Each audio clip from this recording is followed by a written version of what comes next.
Sayap militer Brigade Al-Qassam Hamas mengatakan pada hari Minggu bahwa pihaknya dengan tegas menolak persyaratan baru yang diusulkan Israel terkait gencatan senjata Gaza. Dalam pembicaraan gencatan senjata yang dimediasi oleh Amerika Serikat, Mesir, dan Qatar adalah terkait posisi Israel di koridor Philadelphia, hamparan tanah sempit sepanjang 14,5 km di sepanjang perbatasan selatan Gaza dengan Mesir. Namun ternyata dalam usulan terbaru Israel, mereka menarik kembali komitmen untuk menarik pasukan dari koridor tersebut. Tidak hanya itu, Israel juga melakukan penyaringan warga Palestina yang mengungsi saat mereka kembali ke wilayah utara daerah kantong yang lebih padat penduduknya saat gencatan senjata dimulai.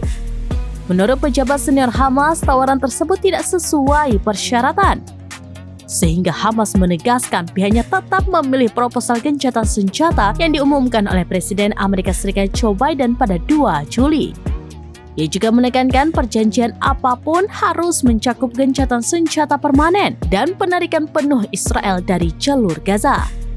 Oleh karena itu, perundingan gencatan senjata ini tidak menemukan kesepakatan apapun. Baik Hamas maupun Israel tidak menyetujui beberapa proposal yang telah diajukan. Setelah perundingan gencatan senjata, delegasi Hamas diketahui telah meninggalkan Kairo pada Minggu malam. Setelah delegasi Hamas, delegasi Israel juga dilaporkan telah kembali dari Kairo.